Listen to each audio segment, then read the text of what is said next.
Hi everybody, it's Lizzie. Today I'm going to talk about the 7 principles of movement. You know that when I'm lecturing with you guys, there's so much more that I say, but what I'm going to go through today are the basic points. So in your manual on page 60, there's the list for the 7 principles of movement. So let's go through them. The 7 principles of movement, and they are written by Donna Farhi. Donna Farhi wrote this, and they are in her Yoga, Mind, Body, and Spirit book. I learned this from her, and even though we teach them separately, and each of them have their own individuality, all 7 of these principles of movement actually go together as a whole. And you'll see that the more you start to explore them. So, and as I tell you in class all the time, that these 7 principles of movement are what you want to engage in your students all the time. This is how we teach movement. So, the first principle of movement is to breathe, right? Let the breath move you. The second principle of movement is to yield. Yield to the earth. Right? We'll talk about yielding, right? We talk about rooting to rise, not to dump. Radiate is the third principle of movement. The fourth principle of movement is center. The 5th principle of movement is support. The 6th principle of movement is alignment. And the last principle of movement, the 7th, is to engage the whole body community. So we're going to go through them individually, and then you could actually see this whole video at once, or Oliver's actually going to make it so that you can just see breath or see yielding. Yeah? So open your books, get ready for the lecture, take notes, and see what you can explore.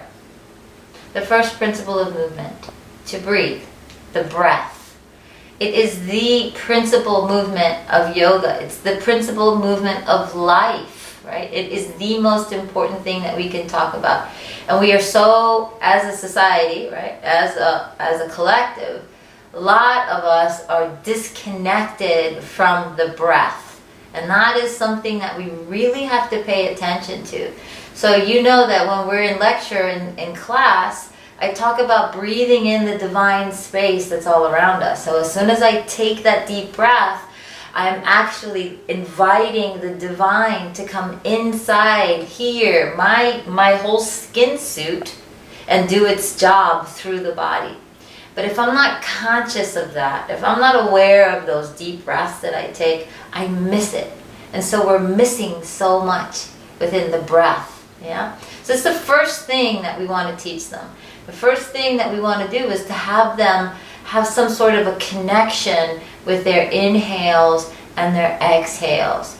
So that's the first thing we do in a warm-up, is to sit them down, to put them in child's pose, to lie them on their back, whatever it is that you choose to do with them, but you're connecting them to their breath.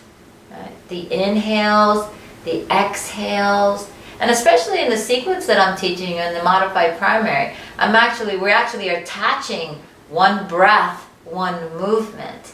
And so we start to become aware of how the breath rides through the body. So in your manuals on page 61, here it is. The first principle of movement is the breath. And she's saying that each cell in the body expands, condenses, and rests in an internal rhythm.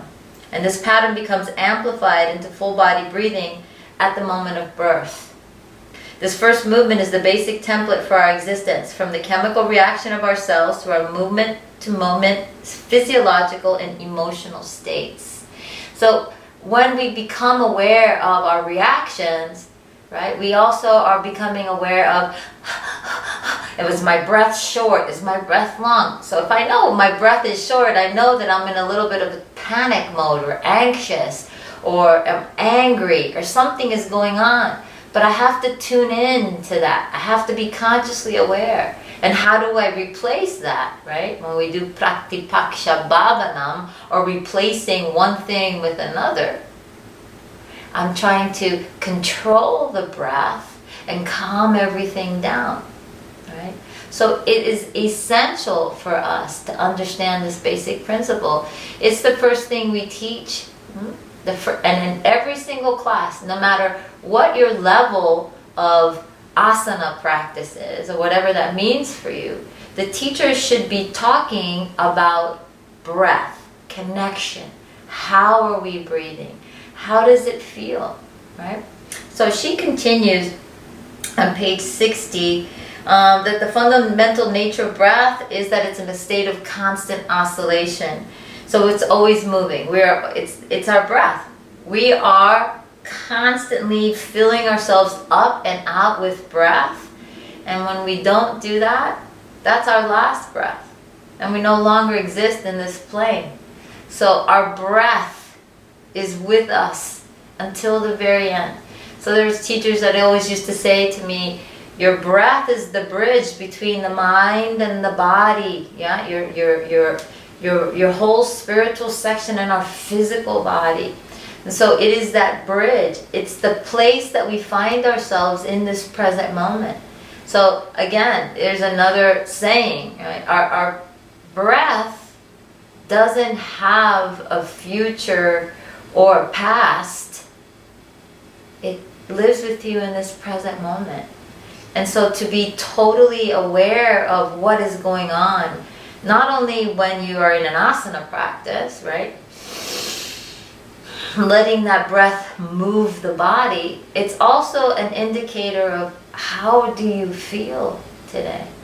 Check in. So again, when I always tell you to check yourself before you wreck yourself, think of the things that let your breath become longer, right? That physiological aspect of it. Donna Farhi also is saying in this chapter that I'm giving you in your manual that to breathe freely is a courageous act. So there are times that when we don't learn how to harness or to utilize our breath correctly, we'll hold our breath because we're not getting what we want. And our breath becomes very constricted. Our movement becomes very constricted. Our life becomes very constricted. So she's saying that breathing freely is this courageous act to step into your life and just to show up every day. No matter if it's not such a great day, but you show up and it's your breath that shows up with you, hand in hand. And so we need to learn how to cultivate those deep breaths. In our Hatha Yoga practice, we are cultivating a breath called Ujjayi, right? It is the breath of victory. It's the victorious breath. Yeah, Jai, victory. The conqueror.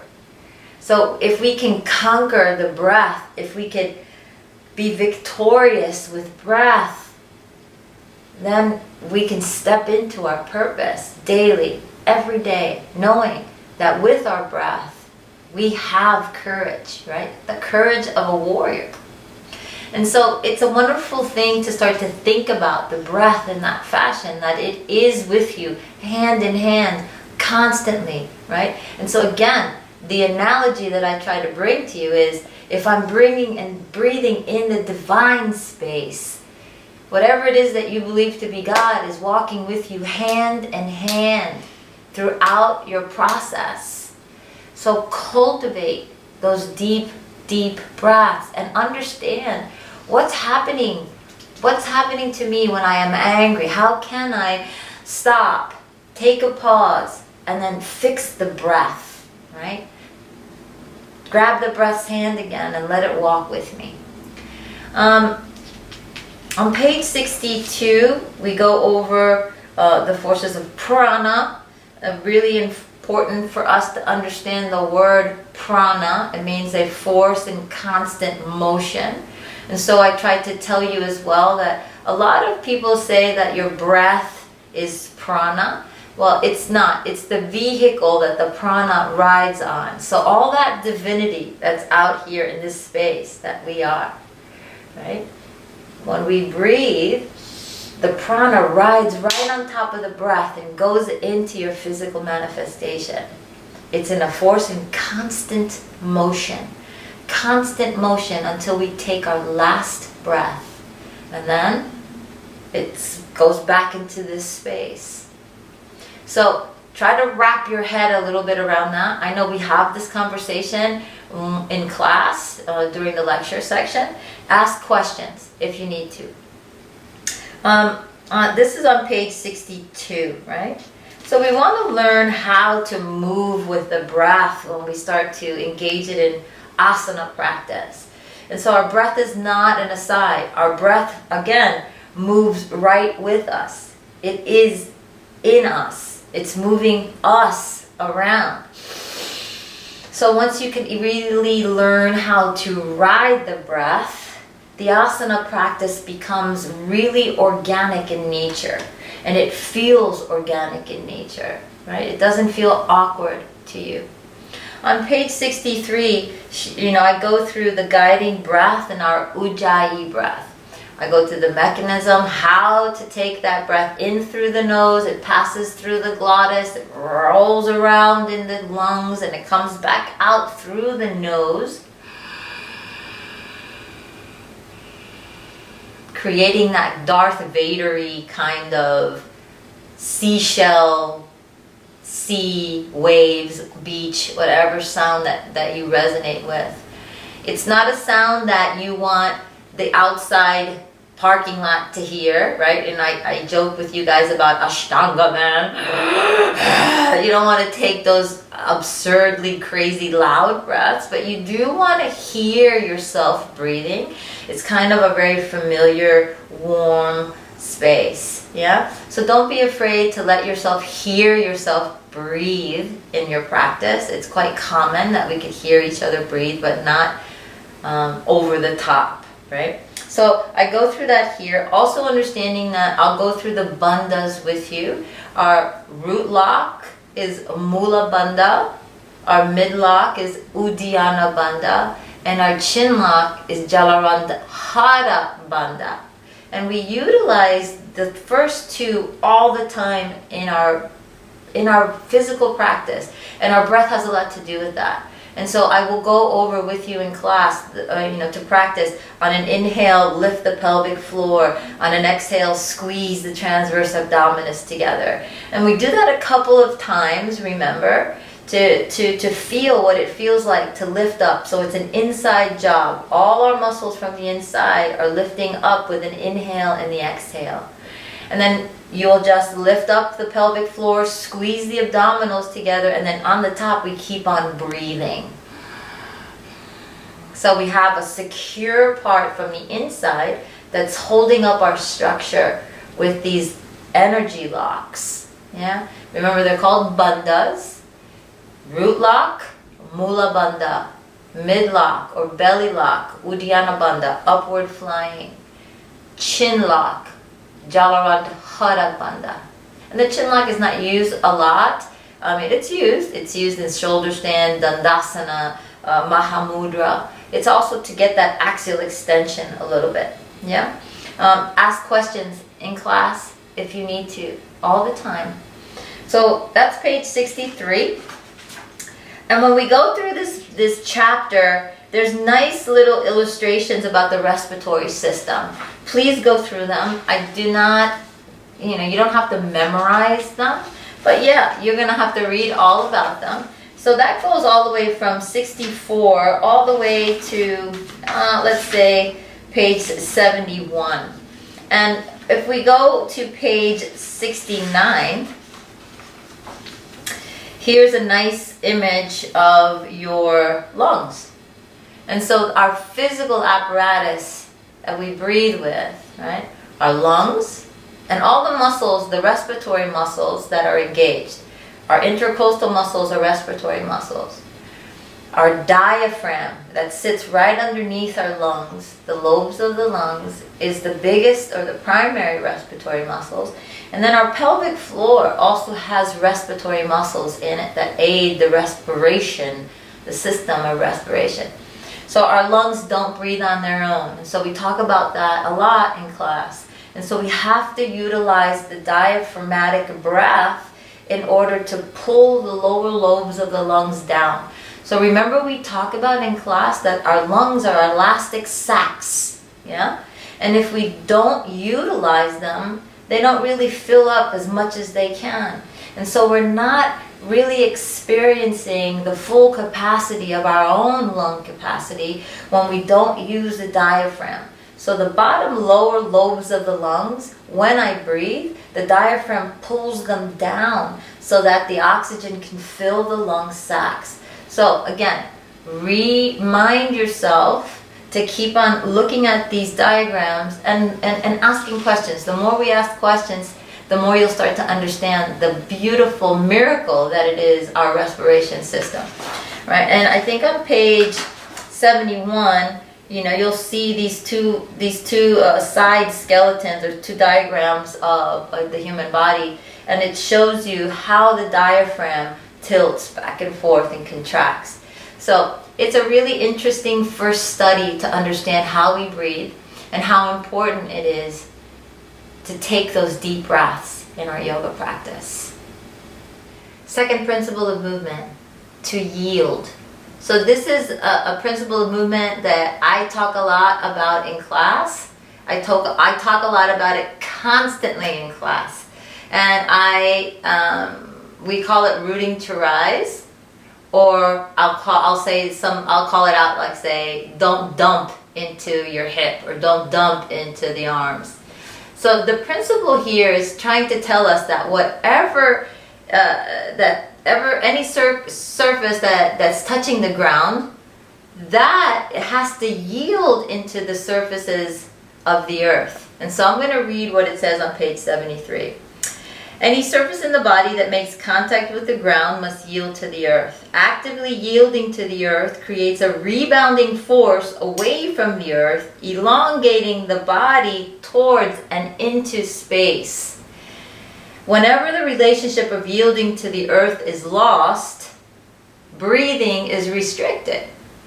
Now we could see that when somebody's really collapsing into their hips, or really collapsing down in this kyphosis, this thoracic kyphosis that they might have in their structure, or just that they're tight in their hips and they'll rock back and they dump into the hip. That's evident. We could see it. But when somebody even subtly dumps slightly even into their hips, you can see how the breath changes from the moment that you make them aware of that collapsing. And when they lift up out of that waist spine, or wherever it is that they're dumping in, their breath gets really long. Yeah. So yielding, again on page 73, has a lot to do with these two principles that we don't want them to do, which is to collapse or to prop themselves up all the time. So a beginning student, or somebody that is very tight in their body, right, because they haven't moved a lot, and their range of motion is kind of saran wrapped around with connective tissue or tightness, they will come to us in class collapsing into the pose instead of yielding, feeling that rooting to rise up through the spine. Yeah. Very important to talk about yielding in your classes. So remember, the two things that we want to discourage our students to do is to prop themselves up with tension, or to totally collapse into the pose with no structure at all, right? So here in this little flip chart, yielding would be to root to rise, and the opposite of that would be to dump into the pose, right? So the awareness needs to come from that grounding yourself into the floor. If your feet are on the ground, lifting up through the legs, lifting up through the pelvic floor, squeezing the transverse abdominis together, pressing your hips forward, squeezing the glutes, lifting up out of the waist spine, lifting up through the spine, relaxing the shoulders and relaxing the head, and feeling the energy rise all the way through the crown of your head. So that's just an example in a pose like Samasthiti or Tadasana, that we could start to engage our students with yielding, the second principle of movement. Third principle of movement, radiate. So this is a beautiful principle of movement. It really goes hand in hand with yielding. When we are in our postures or seated in any kind of pose or whatever pose that we're doing, we want to feel that rooting to rise feeling, but we also want to feel this expansive feeling of radiating into the space that we're in, so that we feel this total connection, right?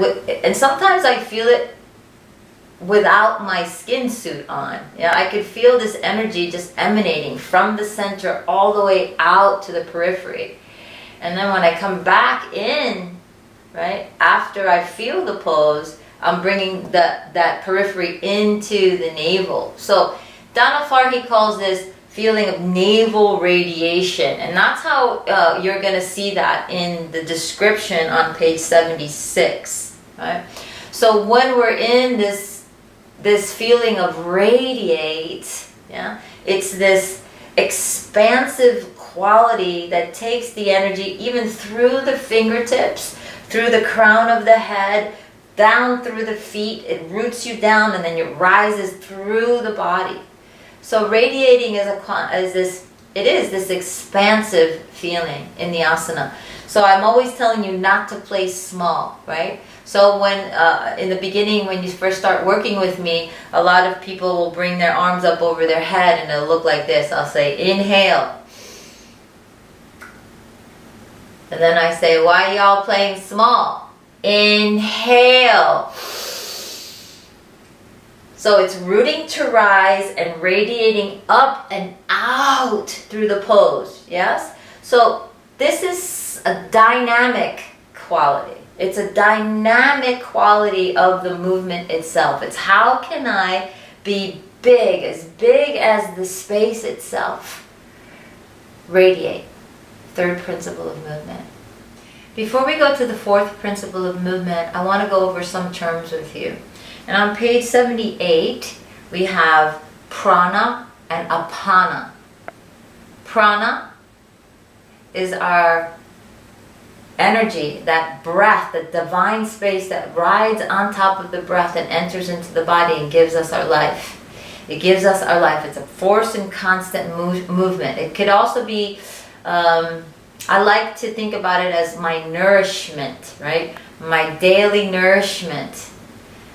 Apana is the complete opposite of prana. It's a downward movement.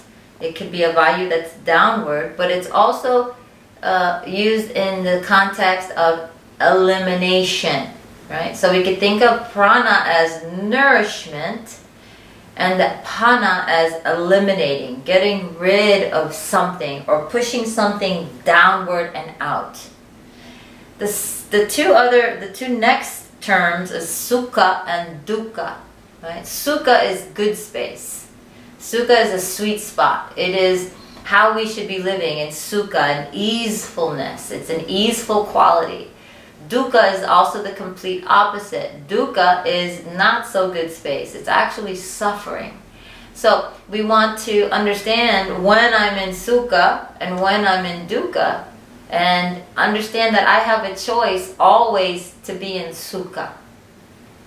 The third set of words that I think that you need to learn, because they're very important in our yogic world, is sthira sukha.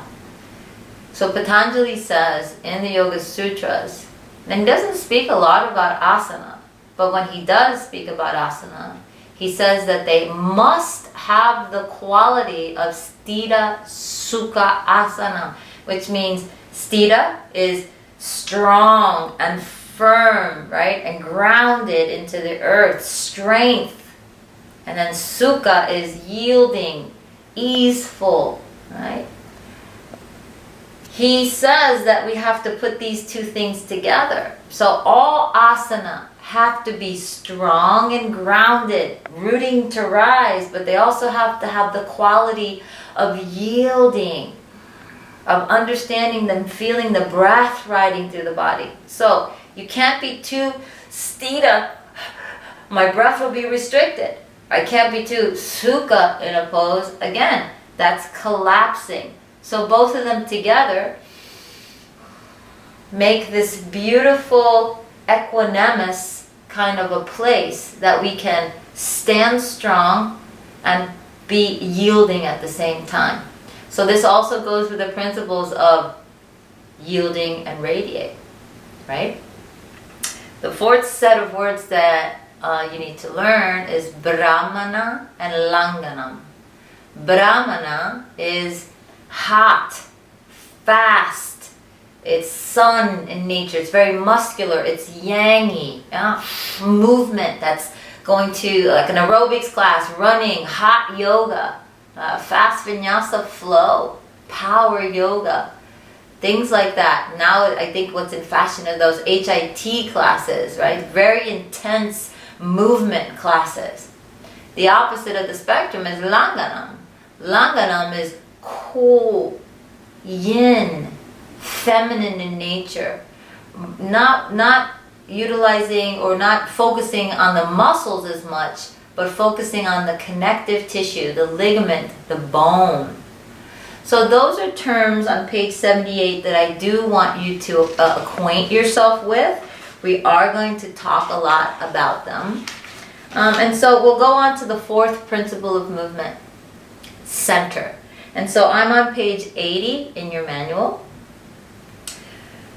All yoga poses surround themselves around your spine. They don't surround yourself on the arms and the legs. No, the arms and our legs are attached to the spine. So it's the spine is the axis of all yoga poses. You need to remember that, because I need to be able to see the relationship of the spine in all these movements.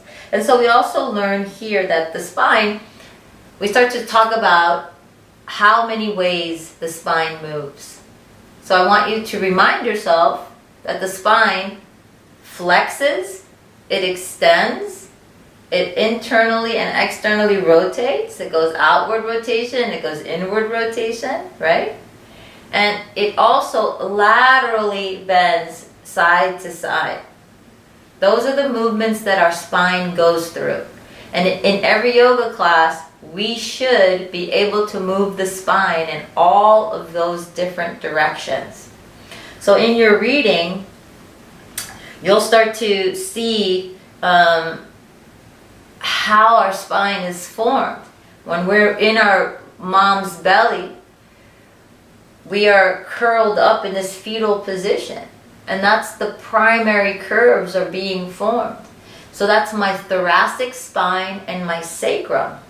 My thoracic spine and my sacrum, they're set. They get set in my mom's belly.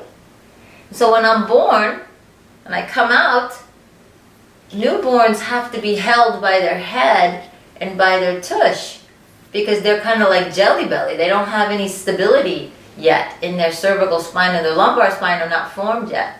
But as soon as the baby starts to grow and there's landmarks, right? The baby flips over in the crib and starts to lift his head, his or her head, and looks around, the cervical spine starts to become developed when the baby starts to crawl and look around. So that pressure or the compression of the bones start to form their cervical curve.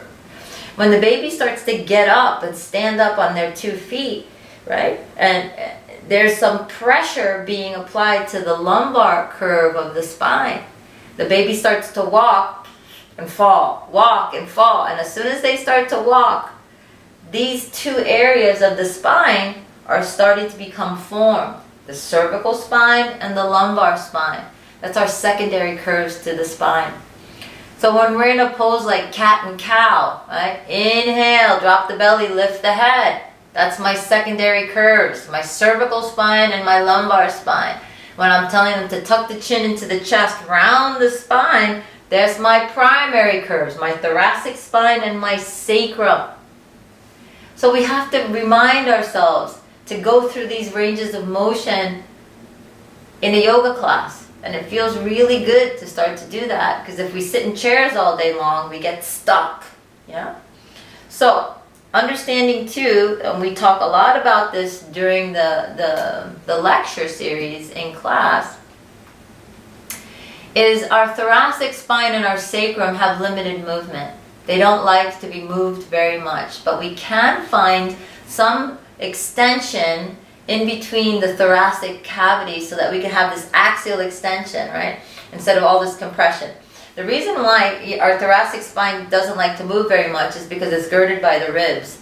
And what is it protecting? Our vital organs, right? And so it doesn't like a lot of crazy movement, but yes, it will extend in between a little bit so that we can go into a back bend. But it doesn't move very much. It's limited. What the sacrum does not like to be moved very much. It's girded by these thick ligaments that the hips attach to, right? So the hips, my ilium, attached to my sacrum. There's not a lot of movement there. This is basically the center of our gravity. It doesn't like to be moved very much as well. But our cervical spine and our lumbar spine is where we have all that flexibility and that movement. And of course, depending on your own personal individual range of motion, you know, you'll understand how your back moves. But this is where the back bends will happen. Yes? Okay, so we have to be careful. Again, we'll go back to the second and third principles of movement, that when we go into back bending or opening up of the chest and contracting the spine, that we're not dumping into the cervical spine or the lumbar spine, because that's where we want to go into. We have to lift up, find the extension through the thoracic spine, lift up in the pelvic floor for the sacrum to nutate into its position, and then go backwards. And we will discuss all of that in our lecture series. Okay, so on page 81, we're talking about what's in between our vertebral column, our vertebral discs, right? We have intervertebral discs that are right in between each of these vertebrae. And these guys help, they act as spongy spacers so that these two bones don't hit together. If they did, they would be quite uncomfortable, right? We also are talking about, on page 81, the process of imbibition. So when we hit about 20, 25 years old, the body no longer produces the synovial fluid around the juicy stuff that we get to lubricate our joints. We have to get it on our own. So we have to twist and turn and stretch and move our bodies in order for that fluid to be elicited again in the system. So this is also a very big selling point, right? To teach our students that we have to move every day. We have to move our bodies so that the joints stay lubricated. So it's called imbibition, and it's on page 81. Please read that, and so you can teach that to your students. On page 83, we have a whole diagram or image of your whole vertebral column. You do need to learn that there's 7 cervical vertebrae. There's 12 thoracic vertebrae, there's 5 lumbar vertebrae, and there's 5 fused bones in your sacrum. Please remember those. And also, you know, just look at the right-hand side and you'll see how the spine's processes are so different between your cervical spine, your thoracic spine, and your lumbar spine. And what do you think has more movement or not? And we'll discuss that in class. On page 83, you'll just see different types of spines or maybe different types of malalignments of the spine.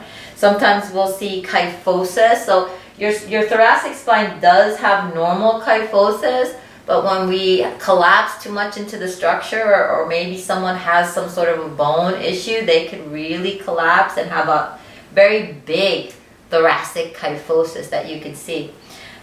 Very common, lumbar lordosis, the sway back. And also very common is scoliosis. Either we can have an S curve in the spine or some people have a C curve in the spine. If we look again at the diagram on the bottom, you'll see what a normal disc looks like. You'll see what a degenerated disc looks like, a herniated disc.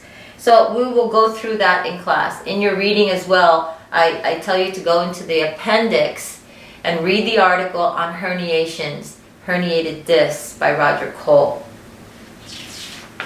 And if we go through this whole chapter on the center of the fourth principle of movement, you can, and you know, it's nice because I have put segments of the spine that you can separate and you can see. You'll see the thoracic spine, you'll see the lumbar spine, you'll see the cervical spine, and on page 88, we'll go through all the spinal or spatial motion that I went through in the beginning of this particular lecture and how the spine moves.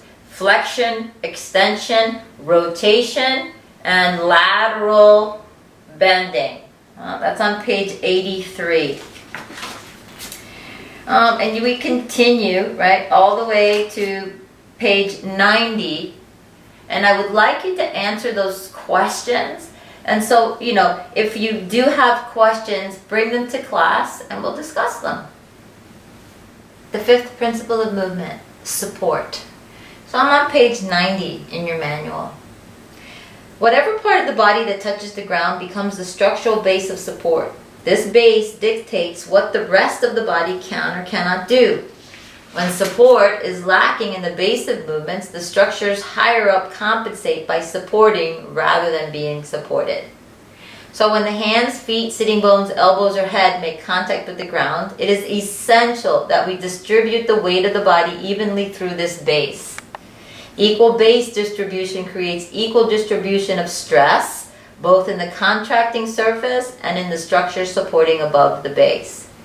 Imagine what it would like to be to wear a pair of shoes, and this is the analogy I give you, that has one high heel and then one shoe that has no heel, right? You'd be walking uneven. And then all of a sudden, after a couple of days of doing that, your body starts to compensate and it starts to run up the whole body. You start to get pains because your muscles try to hold you up. Our body, as we learned in class, is always in a state of homeostasis. It wants to support you. It doesn't want you to fall. And so when we're not evenly distributed, there's something that's going to work a little harder than something else. So something's compensated for a lack of support somewhere else. And so when we talk about this support in the body, we really have to think about wrapping the body or the muscles around the bones that we'll talk about in a moment that you need to learn and memorize. But we are also going to talk about the muscles that are wrapping around the bones, either internally or externally. So as we go on into this terminology of these principles of movement, I'm going to turn to page 92. This is really important for us to start to understand. We need to learn these terms, medial and lateral. Medial means towards the midline. Lateral means away from the midline. Then we have proximal and distal. So proximal and distal, are kind of like distance-wise. So I could say something like, so everyone knows your sternum is here, right? And this is the midline of the body. So I'm going to pick my sternum. My shoulder is proximal to my sternum.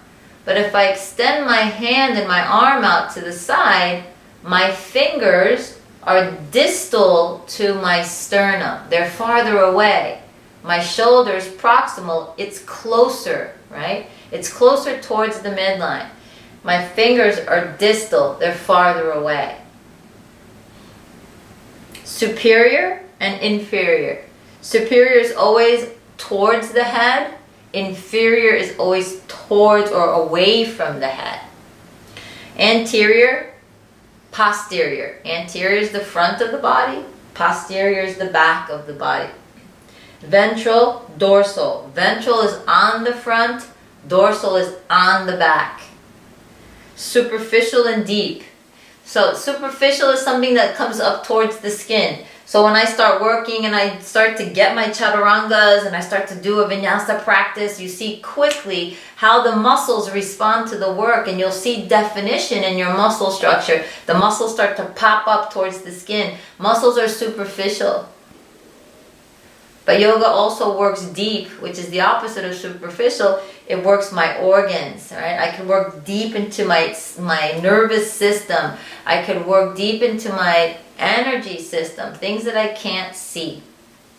So on page 92, there's also examples of that. Please go through that. It'll help you tremendously. On page 93, we start talking about the human skeleton. And so I will send you pictures of Fred. We call our skeleton Fred. And you have to learn certain bones of Fred. Understand that bone are living dynamic tissue that forms the body's framework, the structural framework. It is our frame of our house. Our bones is a connective tissue in which hard matrix is created by the deposition of calcium phosphates and other minerals, as well as cells and blood vessels. This combination gives bones a tensile strength near that of steel, but it maintains a modicum of elasticity. So we've already talked about these two terms that I'd like you to learn, Sthira Sukha Asana. Our bones are a perfect example of Sthira Sukha Asana. Our bones are strong like steel. They'll hold up a 700-pound person, but yet they have this modicum of elasticity because they're constantly changing. They're constantly rebuilding themselves. They're constantly moving. They're not a static object. A regular practice of yoga is beneficial for your bones because healthy stresses are applied in a variety of unusual directions, and this strengthens the bones. The bones like to have compression on them. It helps them get dense and helps them build their strength. So another exercise that's a natural, wonderful exercise to build bone density is to walk every day. Walk, yoga, these things will help build our bones. So what's the disease that produces bone mass decrease? Think about that. Yes, osteoporosis. Osteoporosis is when the bones become porous and brittle because they lack density. Now, they also could be lacking calcium. Our bones are where our calcium is stored, and when we don't get it from our foods, or we don't get it from the sunshine, the body will leach the calcium from the bones itself. It'll get it, right? And so what does that mean? That means that our bones become a little porous because it doesn't have a calcium matrix. So be very mindful of what we're putting into the body to protect our bones, how we're using our physical exercise to strengthen our bones, and how are we going out in the sunshine to get that wonderful vitamin D. On page 93, it also is talking a little bit about the shapes of the bones. We have long bones, flat bones, short bones. We have all different kinds of bones. And I want you to think about examples of bones. What's a long bone? Yes, our humerus is a long bone. Our femur is also a long bone. Short bones, my phalanges, my vertebrae. Right? Flat bone, my sternum. On page 94, we talk about what the word asana means. Asana means comfortable position or comfortable seat. So again, Sthira Sukha. Remember that term. Sthira Sukha. On page 95, we have the fundamental bones that you need to learn. We will go through Fred in class, and I'll give you a bunch of different blank copies so that you can memorize. This is a very easeful list on page 95. We have the clavicle. I'll go through the list.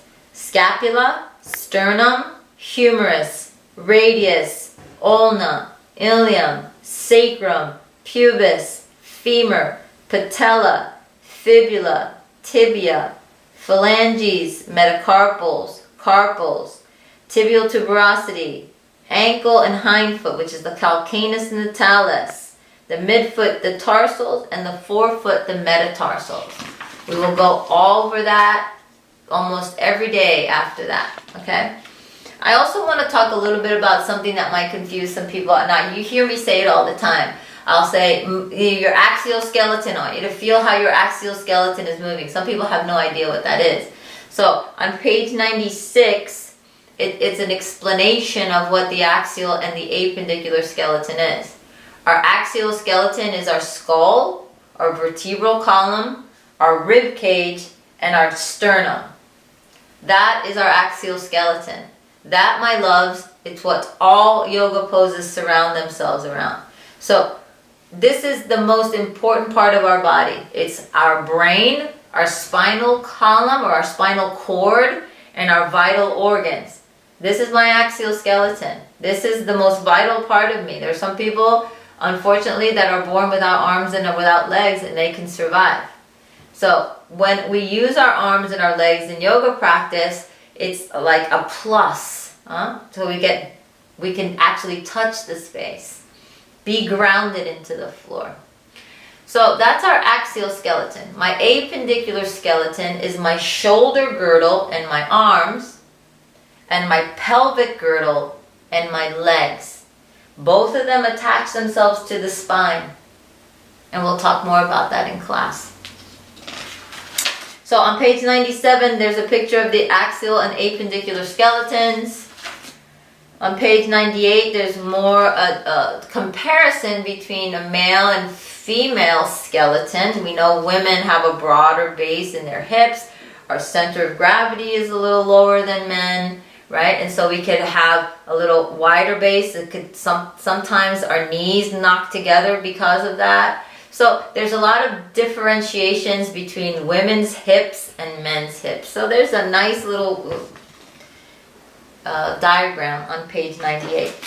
So throughout this fifth principle of movement, you'll see all the bones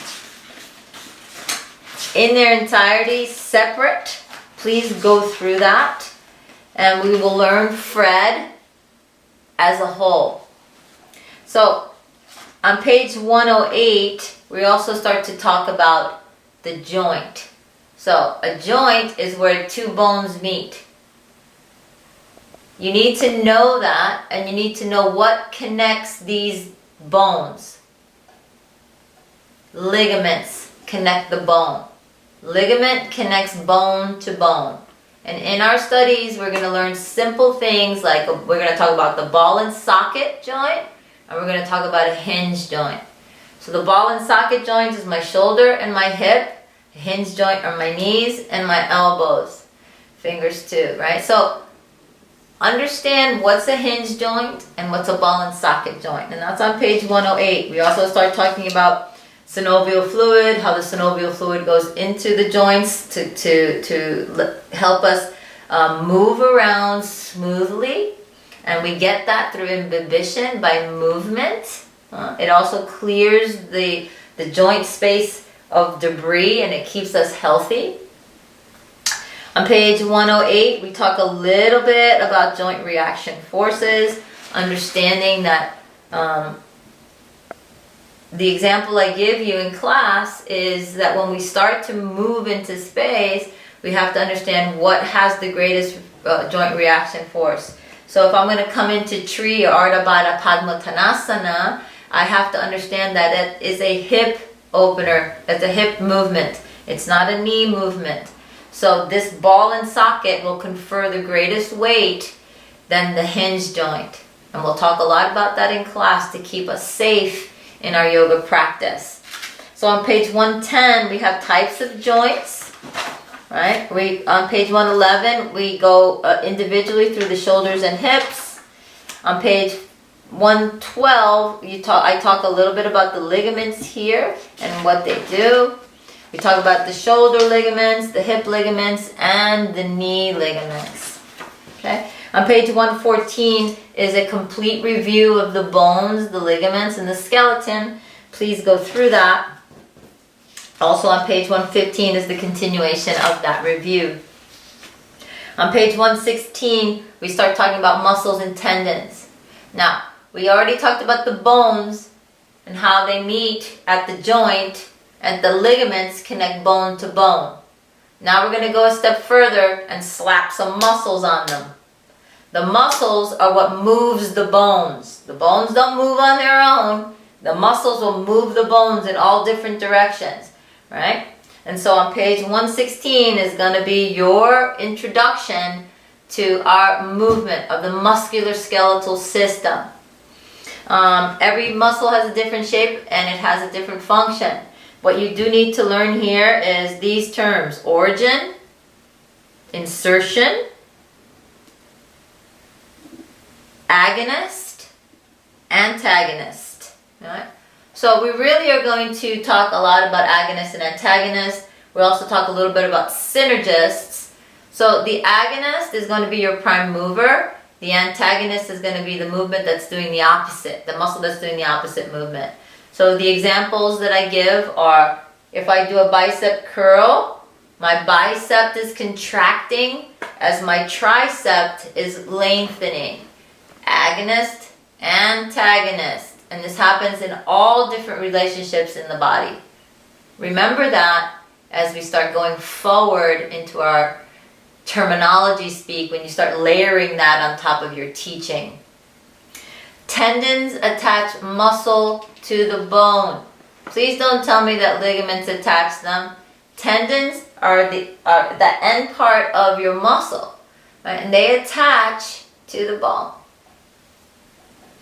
Muscles come in a variety of shape depending on what they're doing.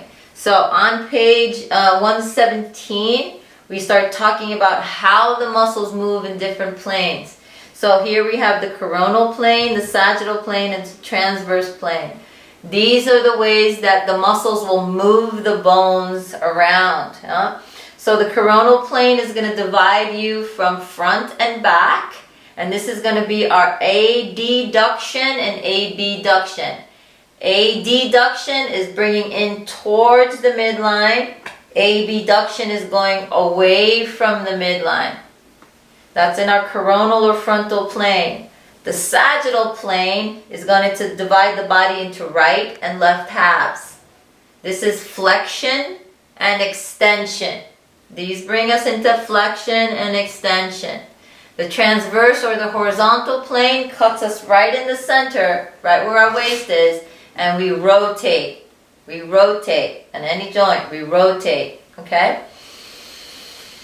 Internal or external rotation. On page 118, we have Frank, our muscle guy. And we will go over all the muscles that you need to learn on Frank. We'll also go through with the magic markers, and we'll start to mark each other, marking where, so that I know that you know where the tricep is, where the bicep is, where your pec minor, where your pec major is, where it's located. And so you will get a list of the muscles that I want you to start to investigate. And of course, we're going to go over them. Okay, so if we keep going to this chapter, and this is a long chapter, and I know it is, so I give you a little bit more time. On page 123 is this whole cheat sheet for your basic terminology of an anatomy. And so we, in yoga, we don't need to learn the whole Gray's anatomy, but you do need to learn these terms. These terms are going to help you immensely when you start teaching in your studios. And that goes all the way to 125. Yeah. Here's another cheat sheet for the body movements on 127. And here's a list of muscles on 128. 129 are your list of muscles. It's a long chapter, and we're going to take a long time on it. So don't be afraid to ask questions about movement, especially the physical body, the physical sciencey kind of anatomy. I'm going to try to keep it as simple as possible, and I think that you'll benefit from it being as simple as we keep it. If you have any questions about it, write it down and bring it to class tomorrow. Sixth principle of movement, alignment. So alignment, for me, means that when I am really thinking about these other 5 principles of movement, and I'm stacking my bones on top of each other, it is the only way that a clear sequential flow of energy is going to fall through my body, and I can actually express the asana or myself through that asana, basically. And so on page 137 in your manual, again, it's reiterating, asanas do not transform the body until we can effectively move force through them. When we align ourselves in a yoga asana, we find a harmonious relationships between the parts of the body so that a force can be conducted through it and beyond it. as force sequences through the body. It opens up the spaces between joints, elongates muscles, and clears a pathway for energy to flow freely. So you want to have that free flow of energy through the body. So when I'm not in alignment, right, when I'm compensating, when I'm dumping, when I'm not yielding, when I'm not breathing, when none of these things are and I'm not supporting, feeling the support, my alignment is off. And even if I continue to go into that place, something's going to give. Also, alignment is when I'm in alignment, and when I try to teach you to be in alignment, grace will fall upon us. It's this prasad, it's this grace that falls upon us in an asana, that we no longer feel rushed, that we feel this space, that we feel that we can work in this space. So alignment, stacking your bones on top of each other. So it's like, and I think that in your chapters, it's the example is like laying a railway track, right? So the tracks are laid so that railway car, the train, can go right on top of it. If something happens and the train derails, it's no longer in alignment. And so that's what happens when our bones are not stacked on top of each other. You know, it's like a derailed train, basically. It's like a train wreck. So alignment is so important for us to even subtly start to teach about. And even if you've been practicing for 40 years, you still can subtly change and feel different spaces of the body when you allow that alignment principle to continue through your practice. That's on page 137. And on 138, these are nice principles to start to apply when it comes to alignment. Understand that pain is a warning signal that you are poorly aligned. There is no pain. You should not feel any sharp shooting pains in your body.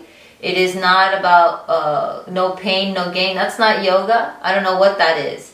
Yoga is about not suffering. So when you feel pain, get out and start again. Or get out and go into child's pose or a pose that's comfortable for you. Pain and good alignment are mutually exclusive conditions. Modify your alignment in every pose to reflect your present flexibility and skill level rather than forcing your body to conform to an ideal position. Get into your alignment. I'd rather see somebody get a strap and lengthen the spine and pull the strap in Paschimottanasana than reach away from themselves, rock off of their sit bones, and then be in this suffering state. Yeah. So we have to get them into the alignment. And this is a phrase that you need to remember. You never want to sacrifice your alignment for depth. It's not worth it. You have to teach them to use the props that I'm teaching you about, to use a blanket, to use a strap, to use the blocks. It's going to help them understand alignment, and then they get rid of the prop after a while. But have them use it. So start being comfortable yourself with the prop, and then you can teach somebody else about them. Your body is unique, and what you need to do to be well aligned will differ from another person. We've gone over that in class before. There's individual differences. Everyone has different bones, and so they're going to react or respond differently to the asana. There's some people that have huge range of motion in their hips. There's some people that don't have range of motion in their hips, or a lot of range of motion in their hips. So we have to be mindful of how we are suggesting somebody get into their alignment. Good alignment allows you to do more with less effort. Poor alignment requires more energy to sustain. Yeah, this is very important. We also started to look at the anatomy videos, and we start talking about compression and tension. So I want you to go over those terms. Compression, two things hitting each other. I can't go any further. What is that? We need to investigate. What's stopping me from moving? If it's two bones, then there's really nothing you can do. But if it's tightness, right, then it's a tensile thing that we could pull two things apart. Yeah. So compression and tension are two very important terms that we need to start to wrap our heads around when we start talking about alignment with people. So this is on page 139. Please fill out these review sections, these section reviews at the end of all of these chapters, and it will help you retain the information, and then you can use it. So I'm asking you, from day one, I asked you to get up there and start teaching. So I know my process is to layer all these things on top of each other. So right now, at this point, when we start talking about alignment, you really need to think about, how am I going to explain to them how to stack their bones on top of each other? What does compression and tension feel like? How to move more easily for their range of motion? Those are the questions I'd like you to ask yourself. Seventh principle of movement. We've got there. Engage. So to engage, this principle of movement is basically saying what I have been telling you from the beginning, from number one. We could take each of these separately and we could talk about them. I could talk about one of these in every class, right? But basically I'm talking about all of them together. So the principle of engagement is stating that we have to have we have to be this collective, right? But we also have to have individuality within the collective. We have to engage all of these 6 principles in order to find that in total engagement of body community. I have to be able to recognize my breath, to be with my breath, to ride my breath, to understand it. I have to be able to yield to the surfaces, root to rise, not to dump into the structure. I need to be able to expand outward and to come back into the space. I need to find the center of the pose, which is my spine. I have to have that relationship with my spine and all the ways it moves. I have to feel the support from the ground, from my bandhas, from the inside out. I need to feel the support of my bones, my muscles, my ligaments, my tendons, everything. And I need to align all of that on top of each other and feel the quality of Sthira Sukha Asana. So I need to be strong. And I also need to be yielding. I need to have my bones stacked on top of each other and respect that alignment. And when I become that, I am attached to that alignment. I am feeling that alignment from whatever I believe to be source. It's allowing the space, I'm allowing that space to move through me. And I engage it all in one beautiful piece. And that's a moment. These are moments. Yeah. So on page 140 is that little blurb. It's like teeny little 4 bullet paragraph page. Engaging the principles of movement, all 6 of them beforehand. On 141, it's telling us how, or it's discussing how to stand well. How do I engage all of these when I'm teaching someone about Samastitihi or Tadasana? Right? So we start from the ground up, root to rise, engage your feet, Padabandha, lift the insteps, engage the legs, feel that spiral going up the legs, lift up in the pelvic floor, squeeze your abdominals, press your hips, engage your glutes, tighten the legs, lift up out of the waist spine, get space in between your vertebral column, relax the shoulders, relax the head, breathe. So we're rooting to rise, we're expanding, we're radiating, we're yielding, we're feeling the support from the inside out, we're aligning the bones, and then we are engaging that moment. Every moment, we want to engage this process. We could continue here from 141, 142, 143, all the way to 146, yes? All of that is teaching us how to have or find more vocabulary to teach someone about these first 6 principles of movement and how to engage them in a conversation with themselves about how they're aligning themselves, how are they breathing, how are they yielding, how are they radiating, how are they feeling support, how are they finding their center. 7 principles of movement. Use them all the time. Namaste.